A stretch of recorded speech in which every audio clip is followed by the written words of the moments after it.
How to clear system data on iPhone. So go to settings directly and go to your iPhone storage. By doing that, go to general and go here to your iPhone storage. So as you can see here, it will look like this. Now, since we want to clear the system data, meaning if we actually clear the system data, it actually just clearing cache to your application, or the that you can do is to actually try to restart your phone, is to try to restart your iPhone there. Now, if it's still not working, second option that you can do to be able to clear your system data is to clear cache to every app. So for example, Snapchat here.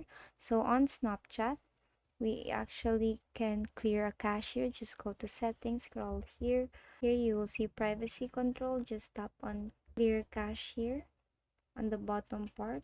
So just tap on clear, so you are now able to clear your Snapchat cache. So other apps actually have that.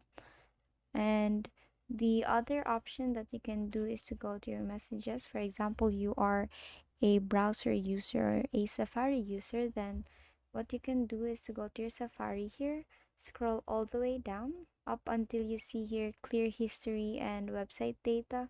So this can actually help you clear your system data on your iPhone. Just tap on clear data here, then close tabs, and then here you have now successfully cleared your history and website data on your Safari.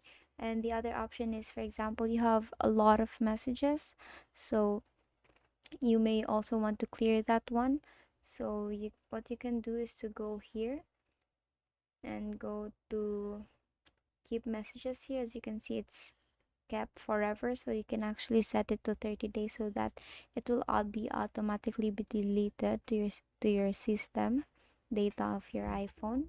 Let's say you have already deleted all your videos and pictures, and you maybe have forgotten that actually iPhone keeps your deleted items. So your recently deleted here, go to your album, scroll all the way down till you see recently deleted here.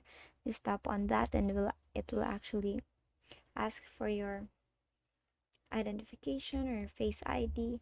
And then here, as you can see, I have not cleared my recently deleted videos and images on my photos. So all you have to do is tap on select here and tap on delete all. So delete all items here, and now you have successfully deleted your photos. And basically that is how you clear system data on your iPhone. And one last thing is you can actually reset your iPhone. And that is all for today. If this video helped you, please give us some thumbs up and subscribe to our YouTube channel for more tutorials. Thank you for watching.